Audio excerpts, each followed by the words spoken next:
All right, so today we are taking a deep dive into the fascinating world of NIO. That's right. We've got their 2023 annual report, and this thing is absolutely bursting with information. Oh, yeah. So much to cover.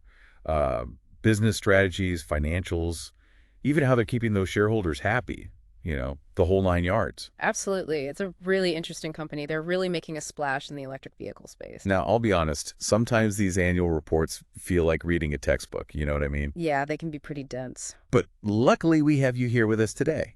And you're going to help us break it all down into those key insights, stuff that people actually care about. Exactly. I'm here to help you decode it all. Perfect. So let's kick things off by addressing the elephant in the room.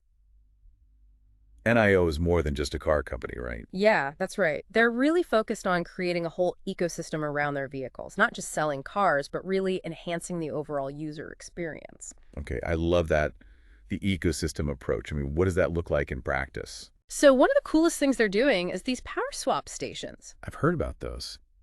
So instead of plugging your car in and waiting for it to charge, you pull into one of these stations, and in just a few minutes, a robotic arm swaps your depleted battery for a fully charged one. It's like a pit stop, but for your EV. Exactly. It eliminates range anxiety, makes the whole process much more convenient. Yeah, no more waiting around for hours at a charging station. That's a game changer. Absolutely. And they've already done, get this, over 35 million battery swaps across their network of 2,350 stations globally. Wow, that's a lot of swaps. I mean, that's impressive. And here's the really interesting part. They're actually opening up their power swap network to other car manufacturers. That's bold, isn't it? I mean, opening up your tech like that.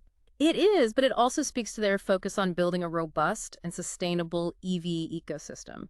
Okay, but doesn't that also introduce potential risks, sharing your technology? I mean, Of course, there are always risks when you innovate and expand, but NIO has a strong focus on quality assurance and customer satisfaction. right. They have to make sure it works flawlessly. Absolutely. And they have a dedicated quality committee that oversees everything. They're not cutting any corners. Makes sense. So they're trying to balance that innovation with a commitment to quality, which is essential. Exactly. They know that building trust with their users is paramount. Okay, let's shift gears a bit and talk numbers, the financial side of things. Sure. What can you tell us about NIO's financial performance? Are they making money? Well, their revenue has been growing steadily, driven largely by those increasing vehicle deliveries we talked about, and also by their expanding service offerings, things like parts and accessories. Makes sense. More cars on the road equals more demand for services and parts. Precisely. And they've also been tapping into an interesting revenue stream selling these things called automotive regulatory credits. Oh, yeah, I was curious about that. What exactly are those? So in China, they have this system called the NEV credit scheme, which encourages automakers to produce and sell new energy vehicles. Makes sense. It's like a reward system. Right, and NIO earns these credits because they're a leading EV maker, and then they can sell those credits to other manufacturers who might be struggling to meet their quotas. It's like a bonus for being ahead of the curve. Pretty clever.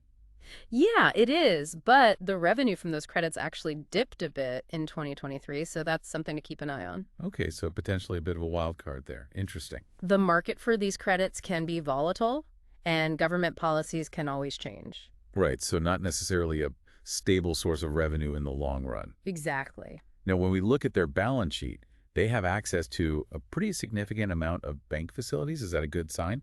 Yeah, it is. It means they have a decent amount of funding available. Okay, but it's important to break that down a bit further, right? What kind of facilities are we talking about? Right, so some of these facilities are secured by assets, which means they're collateralized, and others are not. So essentially, different types of loans with different levels of risk associated with them. Exactly. It's important to understand the structure of their financing to assess their overall financial health. Absolutely. It's not just about how much money they have access to, but the terms of that access. Precisely. Now, I also noticed something interesting in their financial statements, this section, about warranty liabilities. Oh, yeah. So they have to make these estimations for potential future claims, but with a relatively new company like NIO, isn't that a bit tricky? It can be challenging, yeah, estimating those costs with a limited sales history. So it's an area where things could fluctuate a bit. Investors should definitely keep an eye on that. Yeah, it's something to watch. Okay, so we've talked about revenue, financing, and potential liabilities, but let's get to what investors really care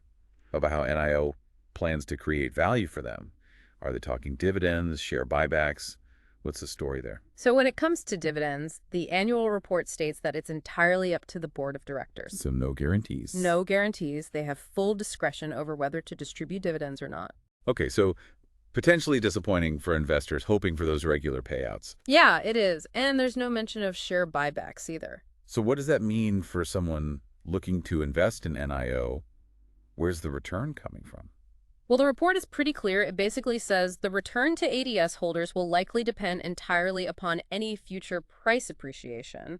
So essentially they're banking on the stock going up. Exactly, which of course is subject to a whole host of factors, market conditions, competition, you name it. Right, it's a bet on the future performance of the company and the broader EV market. Exactly. And it's worth noting that NIO is currently listed on the New York Stock Exchange as an exempted company under Cayman Islands law, which gives them some flexibility, but also means that shareholders have limited rights.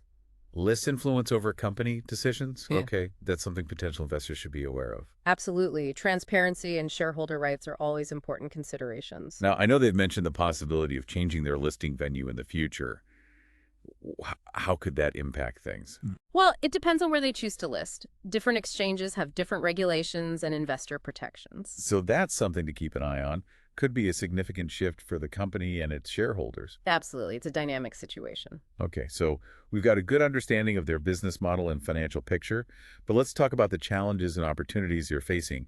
The EV market's getting pretty crowded these days. Yeah, it's a competitive landscape for sure, and government policies play a huge role in this industry. Right, those subsidies and incentives can really make or break a company. Absolutely. And one of the big challenges for NIO is that China's new energy vehicle subsidy policy actually ended at the end of 2022. Wow, so that's a major shift for them. How are they adapting to that? It's definitely a hurdle they'll need to overcome, and it raises questions about the long-term competitiveness of the entire EV industry in China as those subsidies fade away. Right, it's not just about NIO, it's about the whole sector. Exactly, and then you have the global supply chain issues that have been impacting just about every industry. Those semiconductor shortages have been a nightmare. Yeah, NIO has had to deal with production suspensions because of that, and there's always the risk of future disruptions. Right, it's a constant worry. Even if they find new suppliers, there's still uncertainty. Absolutely. Managing those supply chains is a major challenge. Okay, before we wrap up this part of our deep dive, I want to bring up one more important topic: data security and privacy. It's a big deal in today's world, especially with all the tech involved in electric vehicles. Absolutely. And NIO is operating in a region with increasingly strict data regulations. Right, China has been rolling out all sorts of new rules to protect user data. Exactly. And that means NIO has to be extra careful, make sure they're compliant, and avoid any potential breaches or misuse of data. Yeah, the stakes are high, not just financially, but also in terms of their reputation and customer trust. Yeah, absolutely. Data security is paramount in this industry. So we've learned a lot about NIO so far. Their innovative business model, their strong but volatile financial performance, their commitment to the user experience, and the challenges they face in this ever-evolving market. Yeah, it's a fascinating company with a lot of potential, but also some risks to navigate. Now, before we move on, I want to leave you with something to think about. Right. What do you think is the biggest challenge facing NIO as they continue to grow? It's a great question. Lots to consider. Think about that for a moment, and we'll be right back to continue our deep dive into NIO's journey. Welcome back to our deep dive into NIO. Before we went away, I asked you to think about the biggest challenge facing NIO as they expand. It's a good one, and there are a lot of factors at play, but one that immediately comes to mind is the intense competition in the EV market. It's a crowded space. Yeah, it's a really interesting time to be watching this industry. Everyone's pushing the boundaries, trying to innovate and capture market share. So from your perspective, who are NIO's main rivals? Who are they going head-to-head with? Well, NIO is targeting that premium segment, so they're up against the established luxury brands, the Teslas of the world, Mercedes-Benz, BMW, Audi. They've all got skin in the game. Right, and they're not just sitting still. They're investing heavily in their EV offerings. Exactly. And then you've got the domestic Chinese players, companies like XPeng and Li Auto, also vying for a piece of that premium EV pie. So it's a battle on multiple fronts. They've got to fend off the global giants and the local up-and-comers.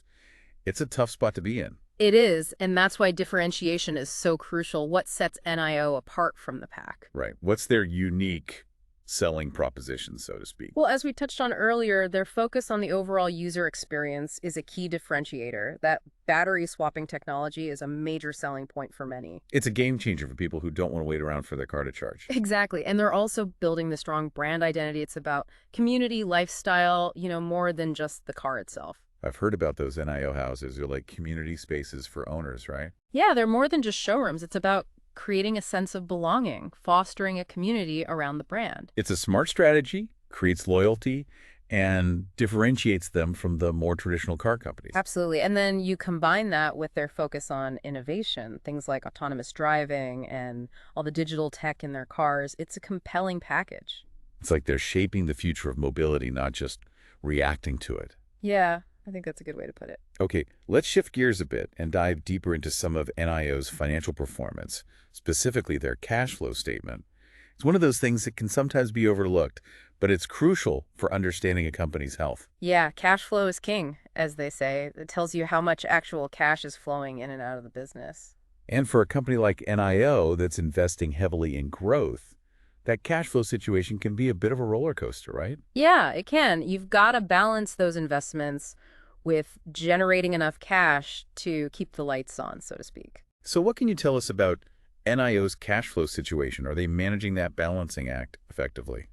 Well, if we look at their cash flow statement, we can see that they've been investing a lot in operations, research and development, expanding their manufacturing capacity, building out their sales and service network, all the things you'd expect from a company in growth mode. It makes sense. They're laying the groundwork for the future, but those investments can put a strain on cash flow. Exactly. And that's reflected in their free cash flow, which has been negative in recent years. Now, for those who aren't familiar with that term, could you explain what free cash flow is and why it's important? Sure. Free cash flow is essentially the cash a company has left over after paying for its operating expenses and capital expenditures.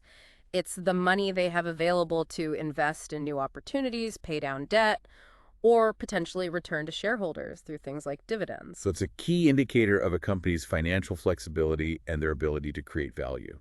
Exactly. And while negative free cash flow isn't necessarily a bad thing, especially for a company like NIO that's in a growth phase, it's something investors should watch closely. Makes sense. It's about understanding the context. Why is their free cash flow negative? Are those smart investments that will pay off in the future? Exactly. It's all about looking at the bigger picture.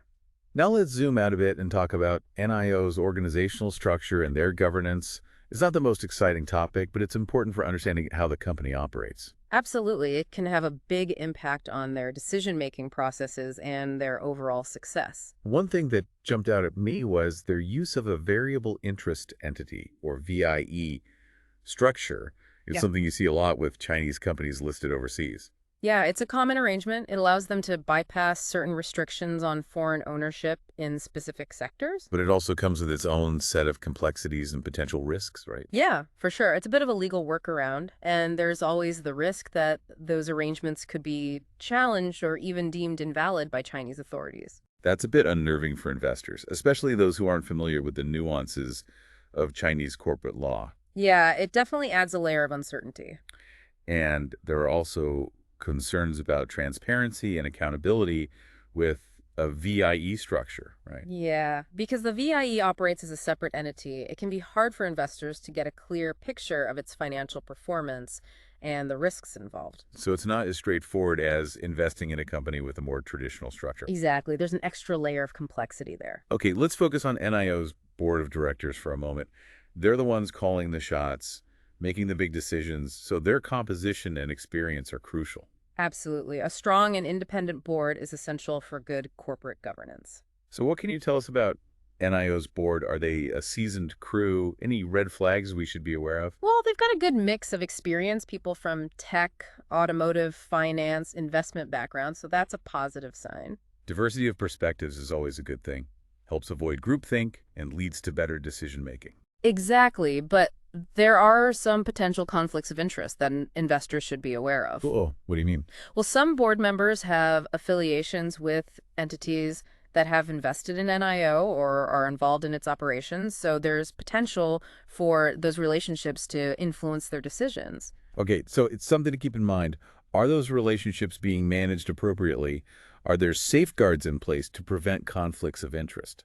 That's the key question. Investors need to assess that. Now, before we move on, I want to touch on something that's vital for any company's success, especially in a tech-driven industry like electric vehicles, intellectual property. Yeah, IP is crucial. It's what sets you apart from the competition. So how's NIO doing in this area? Are they building a strong portfolio of patents and trademarks? They're definitely making moves. They've been actively developing and acquiring patents related to their key technologies like battery swapping, autonomous driving, and those digital cockpits. Okay, so they're not sitting on their laurels, they're trying to protect their innovations. Yeah, and the report acknowledges that they face the risk of patent infringement claims, just like any company in this space. Those patent disputes can be a real drain on resources, time-consuming, and expensive. Absolutely, and it's a competitive landscape, so they need to be vigilant about protecting their IP and also making sure they're not infringing on anyone else's. Okay, let's shift gears again and talk about NIO's international expansion plans. They've made it clear that they have ambitions beyond the Chinese market, which is exciting, but also comes with a whole new set of challenges. Yeah, going global is a big step for any company. Lots of potential rewards, but also plenty of risks. So where are they focusing their efforts? Where are they setting up shop? Well, they've already dipped their toes into the European market. They've got a presence in countries like Norway, Germany, the Netherlands, Denmark.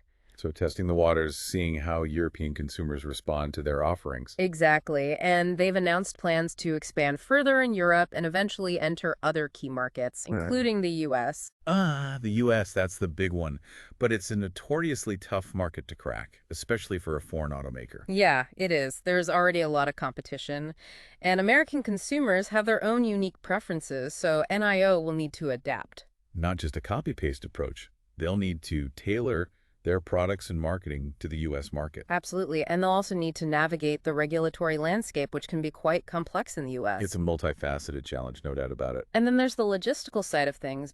Building out a sales and service network in a country as vast as the US, it's a major undertaking. Yeah, it requires a lot of investment and a long-term commitment. For sure. Okay, before we move on, I want to pose another question for our listeners to think about. Given everything we've discussed about NIO's international ambitions, do you think they have what it takes to succeed on the global stage? It's the million-dollar question. There's a lot to consider. What are their strengths? What are their weaknesses? What are the potential pitfalls they need to be aware of? Think about that for a moment, and we'll be right back to wrap up our deep dive into NIO's story. Welcome back to the Deep Dive. Before the break, we asked if NIO has what it takes to really make it globally. It's a tough question. A lot of moving parts there. So let's dig into some of the potential roadblocks they might face, what could trip them up along the way. Okay, yeah. Let's put on our skeptic hats for a moment. What are some of the big challenges? Well, one of the biggest is brand recognition. Outside of China, NIO is still a relatively new name, especially compared to, the big players like Tesla or those established German brands. It's like trying to break into a club where everyone already knows each other. Exactly. They're going to have to work hard to build that brand awareness, convince international consumers that they're a serious contender. Right. And it's not just about name recognition. It's about crafting a brand story that resonates with each specific market. What works in one country might not work in another. Absolutely. They'll need to really understand the local cultures, the consumer preferences, and tailor their message accordingly. It's a delicate balance, staying true to their core brand identity while also adapting to those local nuances. It is, and that can be tricky. Okay, let's talk about another potential hurdle, regulatory compliance. Every country has its own set of rules and regulations, and the automotive industry is no exception. Oh yeah, navigating those regulations can be a real maze, especially for a company that's expanding globally. Right. It's not just about building great cars. It's about making sure those cars meet all the legal requirements in each market. Absolutely, and that can be time-consuming and expensive, getting all the certifications and approvals you need. Okay, switching gears a bit, let's talk about manufacturing and supply chain management. Setting up production facilities in new markets is no small feat. It's a huge undertaking. You've got to source components, manage logistics, ensure quality control across different regions. It's a complex operation. Like a giant puzzle with all these interconnected pieces. Right. Exactly. And NIO will need to figure out the right approach. Do they build their own factories? Do they partner with local manufacturers? There are a lot of options to consider. It's about finding that sweet spot, maintaining control over the production while also leveraging local expertise. Precisely. And that can be challenging, finding the right balance. Okay, one final piece of the puzzle I want to touch on: talent acquisition and management. As NIO expands globally, they're going to need to attract and retain top talent in each market. Yeah, that's crucial, especially in a knowledge-driven industry like electric vehicles. The people are your biggest asset. It's about building a world-class team, Hmm. people who are passionate about the company's mission and have the skills to drive innovation. And that means creating a work environment that attracts those top performers, offering competitive salaries, fostering a culture of growth and development. Right. It's not just about filling positions. It's about creating a company that people want to be a part of. Absolutely. That's how you build a sustainable and successful global organization. Well, we've covered a lot of ground today. We've explored NIO's business model, their financials, their organizational structure, their international ambitions, their challenges, their opportunities. It's been a fascinating journey. It has. They're a really interesting company doing some innovative things, but they've also got a lot of hurdles to overcome. So as we wrap up this deep dive, I want to leave our listeners with one final question to ponder. What do you think NIO's legacy will be in the automotive industry? Will they be remembered as a true innovator, a company that changed the game, or will they fade into the background? Only time will tell, but it's certainly a story worth following. It is, and we hope this deep dive has given you the tools and insights to do just that. Exactly. Keep exploring, keep learning, and until next time, happy diving.